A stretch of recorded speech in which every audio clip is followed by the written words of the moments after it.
अब पाकिस्तान क्या करेगा? पाकिस्तान यह करने वाला है कि अपना एयरपोर्ट बेच रहा है, पाकिस्तान यह करने वाला है कि अपने बैंक बेच रहा है। ये देखिए जरा, यह है पाकिस्तान का एयरपोर्ट, इस्लामाबाद एयरपोर्ट। बनाया था कि हवाई जहाज यहां आकर उतरेंगे, लेकिन इसको बेचने की हालत आ गई है। अब बेचेंगे तब कुछ पैसा आएगा, और जब पैसा आएगा तब कुछ वहां के लोगों को मिलेगा। अगली तस्वीर दिखाई जरा, ये पाकिस्तान का नेशनल बैंक है, NBP, national bank of Pakistan. इसे बेचने की हालत आ गई है। पाकिस्तान की यह स्थिति है, और पाकिस्तान को ना कोई पैसा देने को तैयार है, ना उनके देश में आने को तैयार है। देखिए जरा, अब मैं आपको बताने जा रहा हूं, एयरपोर्ट और बैंक सब बिकने वाला है। क्या क्या बिकाऊ है ये आप दोनों तरफ देख रहे हैं। एक तरफ आप देख रहे हैं नेशनल बैंक ऑफ पाकिस्तान, दूसरी तरफ एयरपोर्ट है। शाहबाज की हालत देखकर आपको अंदाजा हो जाएगा हालत क्या है। पाकिस्तान डिफॉल्टर होने की कगार पर आ गया। पाकिस्तान के पास बस एक हफ्ते का फंड बचा है, और विदेशी मुद्रा भंडार घटकर 3.7 अरब डॉलर तक आ गया है। पाकिस्तान पर करीब 100 अरब डॉलर का कर्ज है। 100 अरब डॉलर का कर्ज, 21 अरब डॉलर का कर्ज इसी वित्तीय वर्ष में चुकाना है। चीन, सऊदी अरब, यूएई ने खैरात देने से इनकार कर दिया है कि अब हम कर्जा नहीं देंगे आपको। यूएई के राष्ट्रपति ने, सोचिए, पाकिस्तान आने से मना कर दिया, दौरा रद्द कर दिया। यूएई से और कर्ज मांगने की तैयारी में दरअसल शहबाज शरीफ थे। यूएई को लग रहा था इनके देश जाऊंगा, ये अपनी कंगाली दिखाएंगे और पैसा मांग लेंगे, इसलिए जाने से ही मना कर दिया। मजबूरी में सरकारी कंपनियों में अब शहबाज हिस्सेदारी बेच रहे हैं। यूएई को 5 बड़ी सरकारी कंपनियों में अपनी हिस्सेदारी बेचेंगे, बैंक बेच देंगे, एयरलाइन बेच देंगे, सब कुछ बेच देंगे। इस्लामाबाद एयरपोर्ट का मैनेजमेंट यूएई को देने जा रहे हैं वो, नेशनल बैंक और तेल कंपनी में भी हिस्सेदारी बेच देंगे। आईएमएफ के सामने लोन के लिए गिड़गिड़ा रहा है पाकिस्तान। ये वही आईएमएफ है जो मैंने शुरू में आपको बताया, जिसने भारत को टॉप पर रखा है जीडीपी में, 6.1%। उस आईएमएफ से पाकिस्तान कर्ज के लिए भीख मांग रहा है। आईएमएफ की टीम पाकिस्तान का दौरा कर रही है। लोन के लिए पाकिस्तान के सामने आईएमएफ ने बाकायदा शर्तें रख दी हैं। उसे 20,000 करोड़ के और टैक्स लगाने होंगे, पेट्रोल, डीजल और बिजली की कीमत बढ़ानी होगी, सरकारी खर्चों में भी पाकिस्तान को कटौती करनी होगी। इसके अलावा दूसरा कोई विकल्प है नहीं पाकिस्तान के पास। ऐसा क्यों हो रहा, किन हालात में हो रहा है, ये मैं आपको बताने जा रहा हूं। ये तस्वीर आप देख रहे हैं, ये वो मस्जिद है जहां कल धमाका हुआ। ध्यान से देखिए, पूरी छत उड़ गई। धमाका इतना भीषण था कि छत उड़ गई पूरी मस्जिद की। 100 लाशें पाकिस्तान में बिछ गई इस धमाके में, 100 लोग मर गए। अगली तस्वीर दिखाई जरा, ये आप देख रहे हैं, रेस्क्यू का काम अभी भी चल रहा है, लोगों को निकाला जा रहा है। ये देख रहे हैं, बॉडीज, डेड बॉडीज निकाली जा रही है। पाकिस्तान की हालत ये है। अगली तस्वीर दिखाई जरा, और ये आप देख रहे हैं, 100 लोगों की मौत हो गई है धमाके में। ताबूत ही ताबूत जनाजे नजर आ रहे हैं जहां तक नजर जा रही है। यह पाकिस्तान ने खुद दरअसल जो जहर बोया, जो सांप पाले हैं, वही अब डस रहे हैं। देखिए जरा पाकिस्तान में हुआ क्या। पाकिस्तान में ये देख रहे हैं आप, जरा देखिए, लाशों के ढेर लग गए।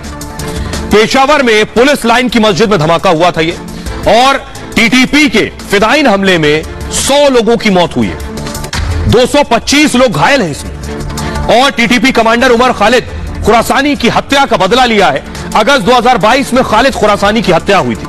टीटीपी ने आईएसआई की शह पर हत्या का आरोप लगाया है, और बदला लेने के लिए टीटीपी का पाकिस्तान की पुलिस पर हमला है। दरअसल ये पुलिस लाइन में एक मस्जिद थी, तो पुलिस वाले ही नमाज पढ़ने आए, उनके परिवार वाले, उनके घर के लोग, इसलिए 100 लोगों की जो मौत हुई है वो पुलिस वाले, उनके परिवार के लोग। एक के बदले टीटीपी ने 100 लोगों की जान ले ली।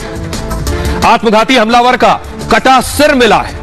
पाकिस्तान ने भारत के खिलाफ आतंकियों को पाला, पाकिस्तान की सेना सरकार ने आतंकियों को शह दी और तालिबान को भी पाकिस्तान ने ही खड़ा किया। शुरू में तालिबान सरकार का समर्थन किया करता था तो अच्छा लगता था, अब तालिबान ही पाकिस्तान का दुश्मन बन गया है और पाकिस्तान में आतंकी घटनाएं 28% बढ़ गई। टीटीपी ने एक साल में 400 से ज्यादा आतंकी हमले किए, 2 महीने में 16 पाकिस्तानी सैनिकों की हत्या कर दी है। बॉर्डर पर पाकिस्तान पर लगातार फायरिंग कर रहा है तालिबान। ये हालात है पाकिस्तान के। अब आप अंदाजा लगाइए पाकिस्तान के लिए कितनी मुश्किलें हो रही हैं अब तालिबान से निपटना। तो भारत के लिए जो कांटे बो रहे थे वो कांटे अब पाकिस्तान को ही जख्म दे रहे हैं। खबरों में आगे बढ़ते हैं। आज की एक और बड़ी खबर है, अडानी का नाम पिछले 3 से 4 दिन से आ रहा है कि एलआईसी ने अडानी को कर्ज दिया था और अडानी डूब गए तो एलआईसी का कर्ज डूब जाएगा और एलआईसी का कर्ज डूब जाएगा तो आपकी एलआईसी की पॉलिसी डूब जाएगी। आपने कहीं और से अगर बैंक में पैसा जमा कर रखा है किसी और बैंक में और अडानी ने कर्ज लिया है तो वो भी डूब जाएगा। क्या ऐसा होगा ये मैं आपको बताता हूं। एलआईसी की कुल संपत्ति कितनी है? 41 लाख करोड़। कितनी? एलआईसी की कुल संपत्ति है 41 लाख करोड़ और 41 लाख करोड़ में से अडानी को कर्जा कितना दिया है? 36,474 करोड़। सोचिए जरा, 41 लाख करोड़ की संपत्ति है, कर्जा दिया है 36,000 करोड़। एलआईसी की संपत्ति का कितना परसेंट है? 0.98% निवेश है। समझ रहे हैं आप? इसका अंदाजा समझ रहे हैं?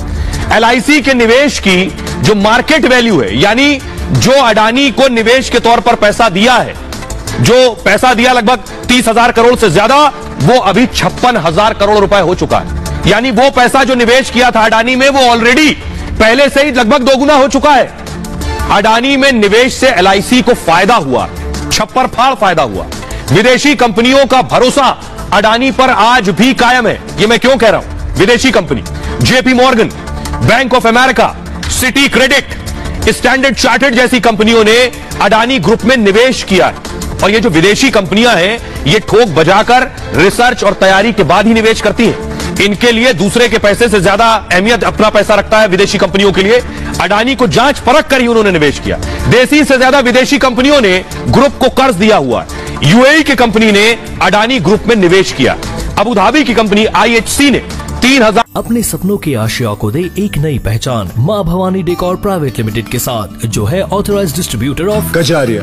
देश की मिट्टी से बनी टाइल से देश को बनाते हैं। और जहां मिलती है सभी प्रकार के Indian and imported granite, marble, sanitary एवं कोटा स्टोन का अनोखा एवं आकर्षक संग्रह। मां भवानी डेकोर प्राइवेट लिमिटेड मतलब a complete floor solutions. New 0 mile Dadar road, Muzaffarpur. Call 9934753111।